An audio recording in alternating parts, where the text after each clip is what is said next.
Okay, I have everything ready. And you know, remember earlier in the game, we did try to get inside of a secret room. And just because, you know, I care about you guys, you want to play the game, I want to go over this with you, hopefully briskly, but make sure you know exactly what to do. Secret rooms. First of all, you have to discover a secret room. And so picture it thematically like, you know, this chamber is maybe covered with like rough stone and ivy and moss. So it's kind of hard to see. These tokens here are called master tokens, and there's, you know, crate ones and the mystery chambers. Master tokens in Dungeon Crusader are just simply double-sided, okay? When a hero is adjacent to any part of a secret room, you're going to remove the master token. You're going to gather these secret room tokens that are double-sided. They have different sides on them. So for example, this one here says, okay, they're all going to say 3. That number here represents how many attempts that hero has to discover the secret room. The value to the right is how easy it is to discover. So 12, picture that this is probably a very easy secret room to discover. You know, it's almost in plain sight. But there's some of these that go up to like 8, you know, anywhere from 13, 14, 15, 16, 17, all the way up to 19. So picture the higher the value, the more hidden the secret room is. So something like 19, oh, there's like a lot of stone and ivy, and it just looks like it's part of the dungeon. You would never know if that's in there, you know, that there's a secret room there. So what we're going to do is this. If you remember, we're going to take our chalice of eternal life that Rob Houston discovered in a dungeon. You can ask Rob about this. I have all the tokens here, okay? So when you're adjacent and a hero or a player says, I'm going to attempt to discover this secret room, okay? Take this master token out. Put all those into your mug or bag or chalice, whatever you have. You're going to dip in without looking, of course. I'm not looking. I just don't want to move the camera. And you're going to pull one out. So let's see what we got. Okay, secret room. And wouldn't you know, we just pulled the hardest one. Or no, I'm sorry, what is that, 14? Oh, 18. This is going to be very hard to discover. Okay, so like I said, this is 18. This is a very difficult secret room to discover. A hero has to test wisdom. That's kind of their knowledge of trying to find these secret rooms that are hidden in the dungeon. That's how I thought of it. So what you're going to do is this. We're going to take our D20, and we're going to do a wisdom check. But remember, let's take a look at Zeke's card. Wisdom, as I grab these awesome player boards, your wisdom's right there. So Zeke, of course, he's a wizard. He's going to have a high wisdom attribute. That's 3. But also remember, way earlier in the game, Zeke got a blessing, and he has the Angel of Luck. And +2 to the following attributes. 2, so that's with wisdom. So that's 3 and 2 is 5. So he can add this 5 to this roll. And remember the 3 I just talked about? That means there's 3 attempts. So we did the move, and we're going to, you know, end with move and discover with 1 action. Okay, do you see how that works? I happen to place him in front of the door because if Zeke successfully discovers that secret room, we're going to have to do some lock picking. But, you know, but he could have been here and said, I want to discover it, or anywhere adjacent to it, but it's more convenient to do it, you know, in front of the door. So for his first attempt with this action, we're going to roll. Remember, we have to get an 18 or higher. Did it roll in that crack again? Well, you know what? You tell me. That says 20. If I move it carefully, it did say 20. You guys can call me out on that, but I think it was a 20. So on that case, he would add 5 to that. 25, of course, higher than 18. He has successfully discovered the secret room. So we're going to leave that there for right now. So he has 1 more action left. Now he has to try to pick that lock. Hold on, I have to get the lock picking tokens. If he picks the lock, he is going to gain entry into the secret room. So bear with. Okay, and I have our lockpick tokens. So let me explain what you're going to be doing. And this is a very, very fun game mechanic. This was a fun one to design. You're going to need these 3 colored D6s. Okay, I know we went over this before, but I just want to make sure you guys know. You're going to need your blue, green, and red D6. So these are the lockpick tokens. And picture there are all kinds of different locks in Dungeon Crusade. Some are easy, some are hard. So let's flip over a few. And we're going to do the same thing. It's that fun mechanic of putting something in a chalice, a mug, or bag, and pulling something out. So I'm just going to pull one right here. So let's take a look at this. And so when I came up with this idea, I told the one artist, this amazing girl named Annika, I picture like tumblers inside of a lock. And so, I asked her to please, create something like that. And this was absolutely perfect. So taking a look at this one, notice it says it's like the inside of a lock with like a pick. So it says X3. That means with this lock, the hero has 3 attempts to successfully pick this lock. And you probably already got this because if you saw this before. So there's a red 5, a green 5, and a blue 4. That means that the hero is going to roll those 3 dice. If they meet or exceed those values, kind of picture them as tumblers. That's locked in. You could set those aside. So we would have 3 attempts to pick this lock. So on the 3rd attempt, if the hero meets all of those, meets or exceeds those values and those colored dice, they have gained entry into the secret room. And also there's some other things I'll let you find out that you'll be using these lock picking tokens for. Some very fun things. You see how that works? Let's run through it, and I think that it'll all gel. So let me get our lock picks, and we'll just pick one fresh. And again, there's when I created these, there's really easy ones, there's middle of the road, and there's a few really difficult locks to pick. And let's get our chalice back here. Okay, we're gonna put these in. Reach in, grab one at random. And again, I hope you don't mind me taking the time, but I want to make sure you guys know how this is. I have one, and this lock pick is, let's take a look here. Okay, this is a nice one. So we have 3 attempts to try to get a red 4, a green 4, and a blue 4. Lastly, let me show you this. And Zeke, I know Zeke is 0. Heroes also have a lock picking attribute. And all this means is, see how it's a 0? This would be extra attempts that they would have. So Zeke has a 0.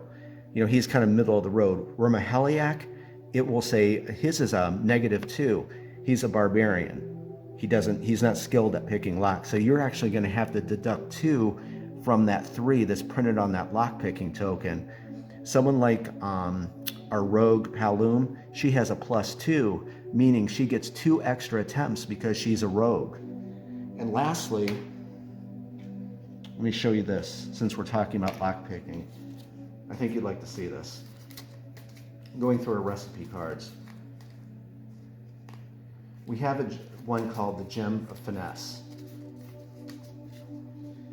Bear with me, I'd really like to show you this. And it is, here it is. Remember we were talking about square sockets for pieces of armor? This is a really nice power gem to craft. You can see the recipe right there. So 1 moonstone, 1 iolite, 1 ruby stone, and 1 jade. And you can create a gem of finesse. And what that does is, once you plug this into a piece of armor, +3 to lockpicking. So you get 3 extra attempts at lockpicking. So that's just, thought you'd like to see that. So let's get on with this.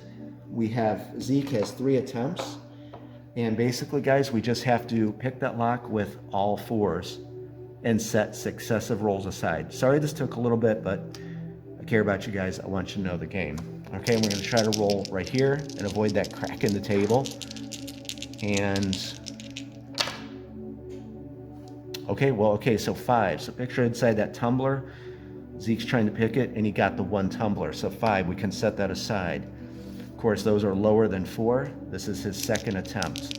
I hope you can pick this because I'd like to go in the secret room and show you the secret room deck.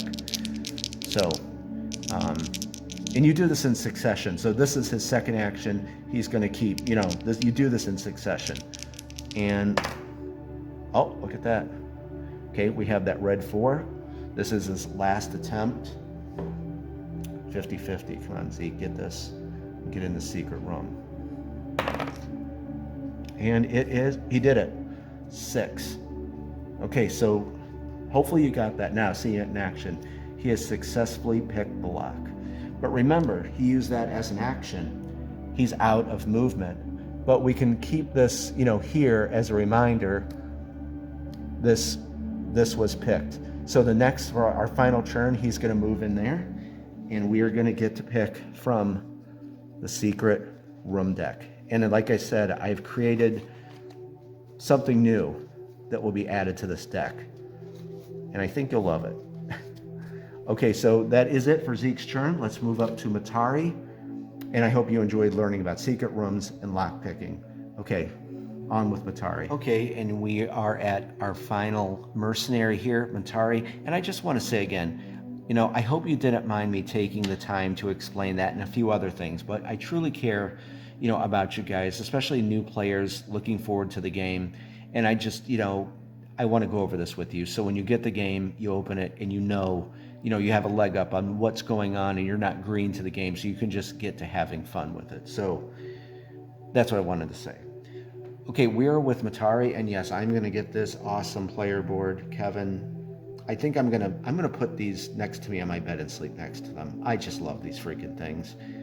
And I even have a place now to put our torches. We're gonna move Matari. Remember, there was that chamber here, this empty chamber that was populated during the seeding process with a crate, so I think that'd be good. Let's go in there and see, have Battari crack open that crate.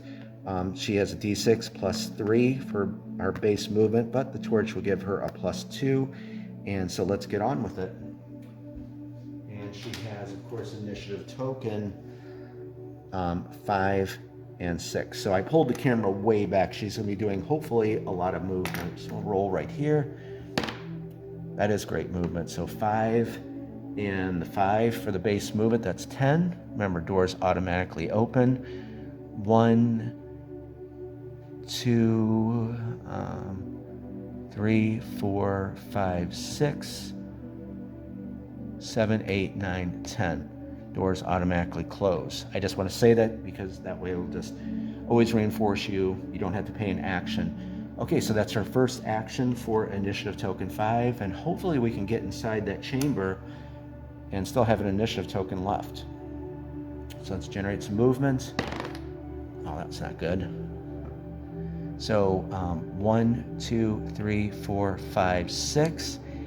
And you know what? I think I'm just going to, how much essence does she have?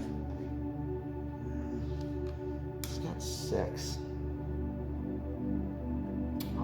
Yeah, you know what? We're gonna, remember, you can use 1 essence. I'm gonna spend the 1 essence there and to gain 1 movement so we can just get in there. Plus, I always just like to remind you guys, you can spend 1 essence to gain 1 movement. Doors automatically open.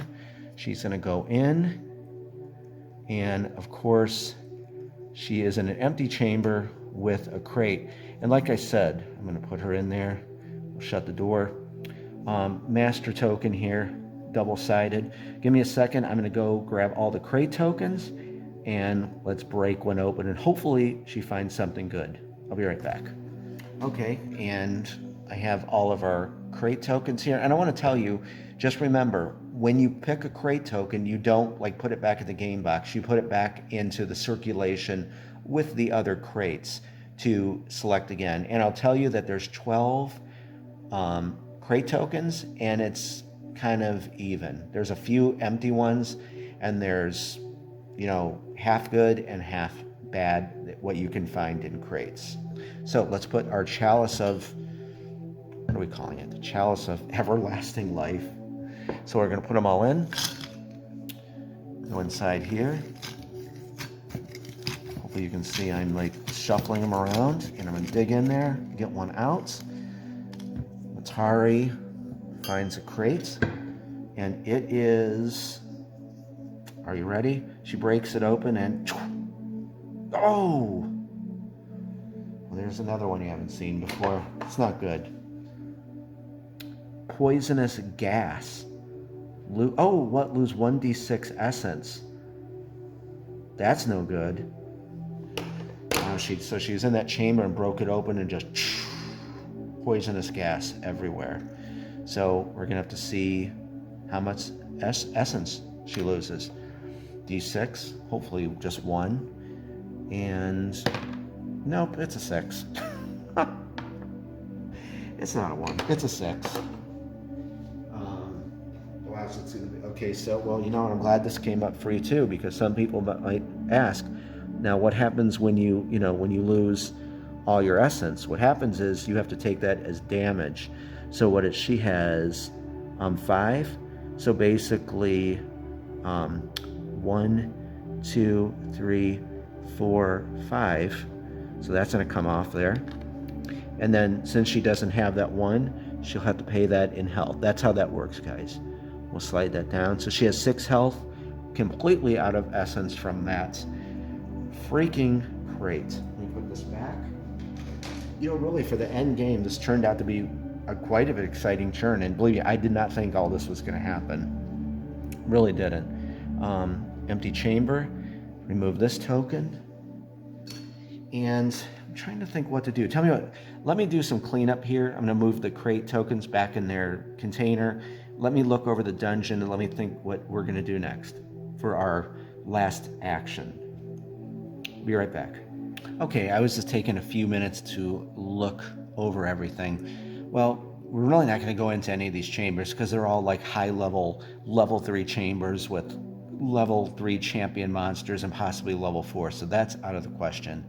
But you know what I thought of, and just so you know that you could do this too, Zeke has successfully picked that door. And you know, if you're playing with other people and they want to be like this, they could actually go in there and discover that secret room. So after one hero, you know, they discover it and they pick the lock, and then have some, you know, hero, one of your friends, just ninja that secret room and do that. It's, guys, that's up to you. You can do that.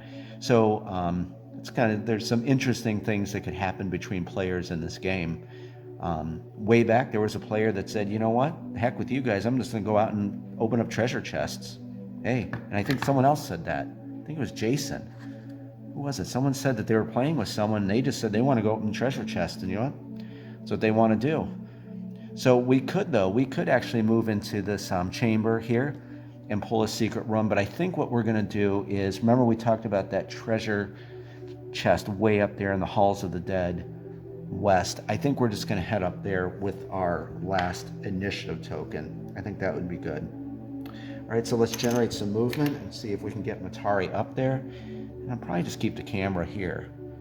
You know, maybe we'll move it a little bit, try to. It's like keeping you guys like in the dungeon and on the action. I think I just knocked something over. Okay, so base movement of 5 with her torch, and a roll that. Oh, that's great. That's 6, and 5. That's 11. Chamber doors automatically open. 1, 2, 3, 4, 5. 5. Oh, we're not going to go that way. There's a trap. 6, 7. We're going to reveal this because we're just adjacent to it. Mining site B is right there. So, I'm sorry, 1, 2, 3, 4, 5, 6, 7, right? Yeah, 1, 2, 3, 4, 5, 6, 7, 8, 9, 10, 11. Okay, so we're in the Halls of the Dead. We revealed that mining site. So with her last action, she is going to go up to that treasure chest. Hopefully it's something good. And roll.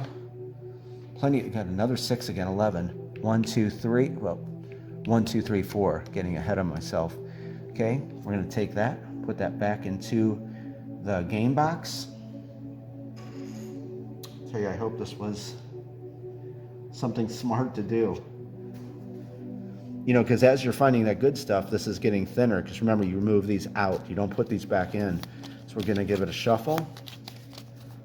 as Matari finds this lone treasure chest in the halls of the dead. You know, this is not a good place to find a treasure chest. Halls of the dead. So let's see. Let's roll the die. As I hit that token out, we're gonna go 2 down. So 1. Grab this one. Yeah, this was a mistake. So she slowly opens the chest and discovers, hey, an Eidolon Chest. Don't you just love it? This actually is a real spoiler because this is a cool one. You gotta love Eidolon Chests. Okay. Kez, this amazing girl, I gotta say something about this. Another artist in the game, Kezra Glassrin. She has worked with Pazio. I think she's done some stuff for the Pathfinder, and she recently worked on the PlayStation 5 game. I think it was Demon Souls, the remake for that. This girl is, remember some of those Underworld artifacts? If you remember the Axe of the Black Angel and the Mace of the Blood God, she painted that. And I worked with her on when I'd give her all the the traps and the treasure stuff. So amazing girl, so talented. So Eidolon Chest, sorry, I wanted to throw that in there. This is a very unique one. A chilled mist surrounds the chest as you approach it. The chest begins to metamorphosize into an Eidolon Chest. Place the Eidolon Chest token on this space and 4 tokens for its health. This hero must combat this chest over a series of rounds. Each round tests strength 15. We can use our scalable difficulty reference card. On a pass, remove 1 token. On a fail, take 1 damage. If the hero is killed, the chest remains here until it is destroyed. So there you go. Just when you think you've seen everything in Dungeon Crusade, here comes a freaking Eidolon Chest. And I assure you, there is much more. We have not even scratched the surface of what's in this game. Okay, I've got to get this Eidolon Chest. We're going to have a battle. And you know what? I think we're going to set up our little dungeon for this. I think this will be fun. Okay, be right back. It's all fun and games until an Eidolon Chest comes into the picture, right? This is going to be fun. This game is just crazy, isn't it? I just taped a D4 right to my token so you can remember it has 4 health. Okay, let's get this going on. How appropriate to find this in the halls of the dead, right? I'm having a great time. I truly am. I hope you are too. So this thing metamorphosized, and it's an Eidolon Chest, test strength. But remember, we do have our scalable difficulty reference card in effect. Level 1 heroes can deduct 6 from that value. So really it's going to be a 9. And again, such a small little tweak, but man, it was so perfect for Dungeon Crusade. All right, let's take a look at her hero card. Yes, on these incredible player boards that I just love. That's their strength. She is at 0. You know, she's just a bard. It's going to be a tough battle. You know, this is to the death. And she has, how many health does she have left? She's got 6 health left. I don't know. Let's see what happens. So she's going to have to roll a natural 9 each time. So first, first round here, this Eidolon Chest maybe just goes up and tries to take a bite, whatever it's going to do. And that is oh my gosh, that's not good. Eidolon Chest puts 1 damage, sorry, yeah, right? 1 damage on, remove 1 token. On a fail, take 1 damage. If the hero is killed, okay. So yeah, 1 damage. So Matari is down to 5 health, guys. Kind of the Eidolon Chest moves back. Maybe Matari is going to go on the attack, moves up, and oh, wow. This does not look good. She's down to 4 health now. Okay, pulls back. Maybe this Eidolon Chest goes after her. And she is doing absolutely, that's a 6, not a 6. Wow. This thing is tough. Down to 3 health, guys. Backs up. Maybe she goes back at it. It's quite the battle. And, oh! She smashed that chest right in its chest-like mouth. I don't know. Some big chompers. Okay, it has 3 health remaining. Backs up, maybe it goes after her, and whoop, as it drops. It's hard to roll in this, but I think you guys like to see the roll, so. And it's oh my gosh. Guys, she has two health remaining on her brand new player aid cards or player boards. Okay, goes at it again. Come on, Matari, just gotta get a few more hits in. Oh my gosh. Nope, she's down to 1 health. I think another hero is gonna perish because of this Eidolon Chest, and we'll talk about that. It's gonna remain in that space, but it will keep that damage on it. Okay, she's got to get 3 successful hits. No, God, this chest just tore her up. That's it. That's it for her. She's done. Health marker comes off. The Eidolon Chest has killed Matari. All right, guys, let's go over what's going to happen. That was not good, but that's Dungeon Crusade. You never know.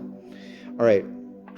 First of all, let's put her in the resurrection, or over in the village on the resurrection altar, and move our terror track. Meet you in the village. Okay, and Matari is in the resurrection altar. And we're just going to move over here. I'm going to just carefully lift this and show you. Remember, villagers don't like to see their heroes perishing or dying. We're going to move that terror track up, and now it is on 4. And see, that's what I mean. You got to watch minions escaping and heroes dying, because remember, you have 2 more quest tables, and the monster's going to get tougher. So if that ever hits defeated, that's it, done. You've lost the scenario. Okay, let's head back over into the Halls of the Dead and put our Eidolon Chest in that space. Okay, and we have our Eidolon Chest token, and it's just going to go right here on this space. And what's kind of nice is, though, I'm going to put that 1 damage, because it does have 1 damage on it. We'll put that right there.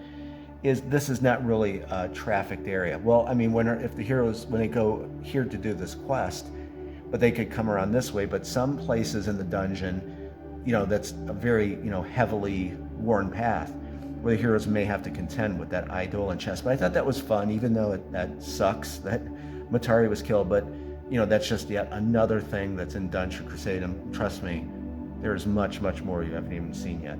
Okay, so Matari's done. We're going to go into the monster phase, which should be very quick, because we only have 1 minion left. Let's head over to the dungeon UI board. Okay, and we are, of course, in the monster phase. And I meant to point that out before. We were in the hero phase, now the monster phase, and then we'll be going back to the top for turn 15. And just want to show you again on this one, quick reference to your warfare types for the icons, and of course your attributes. Okay, so here we are at our minion movement speed track, and I have our D6. So let's see. Well, we only have 1 minion in the dungeon right now, so we're going to see how aggressive our Orc Siege Breaker will move. That is always going to be very slow. That's a 1. So we're just going to be using a D3 to generate movement along with his base movement. And remember, just want to say it again, that slight tweak that we made, since the Elder Globe for the quest table is glowing green, you do not populate the dungeon with any minions. Our quota was 5, but because the Elder Globe is glowing purity in the dungeon, no minions will populate the dungeon as of right now. Okay, so without further ado, let's get over to our Orc Siege Breaker. This is going to go over really quick, and then we'll pull back the camera and wrap up this incredible turn 14. Okay, I'll meet you over in the dungeon. Okay, and we're with our only minion in the dungeon, the Orc Siege Breaker. Base movement of 2 with a roll of, well, D3. So I don't think it's going to hit a patrol route, because it's right here and it's on the green patrol route. So let's see what it's going to move. Yeah, just 1 and 2 is 3. So 1, 2, and 3. And guys, that's really it for the monster phase. Let's pull the camera back and wrap up turn 14. And guys, that is a wrap for turn 14. And seriously, I didn't expect all this to happen in turn 14. It's just, you know, I've said this before, it's unpredictable, this game. Just what you think is going to happen sometimes happens, but it doesn't. And I just love that fact about it. I think I'm going to tell people to pop popcorn before watching 14. I think it was that good. A lot of excitement. Of course, Mahaliak didn't have that good of a time, and our one mercenary, Matari, definitely didn't. That was a lot of stuff happened to her. But Zeke did pretty good, you know, with discovering that secret room and picking the lock. So we'll get into that next turn, and we'll see what that secret room, you know, what's within that secret room. But overall, this was a really cool churn, and I'm actually sad this is coming to an end. But like I just told a few people, the month of February is going to be very busy for us. We're going to be working very closely with the manufacturer. That I'm working on the Kickstarter update. I wanted to have it out at the last day of January. I'm a stickler for getting them out, you know, every month. And I just wanted to get this churn finished. And so it will be out here on the 1st. That's where I'm going to be at. Once that's dispatched, we'll come back for the last few things for our playthrough series. But man, I just had such a good time. I love hanging out with you, chatting with you, showing you the game, and I hope that you really enjoyed this. This was such a fun turn. And so I think that's about it for now. I was going to say, oh yeah, and thank you to Kevin for these incredible player boards. What do I have right here? I got this blue one with my favorite hero, Battari. These things just look awesome. And so Kevin, thank you so much. I love these. It really adds to the game. And I think that's it. Okay, guys, I'm going to get working on this. Expect the Kickstarter update. And as you know, I always do a video update, so we'll chat about that. And I'll see you in the next video and in the update. I hope everyone has a great day, a great evening, and I'll be talking to you very soon with turn 15. Bye-bye for now.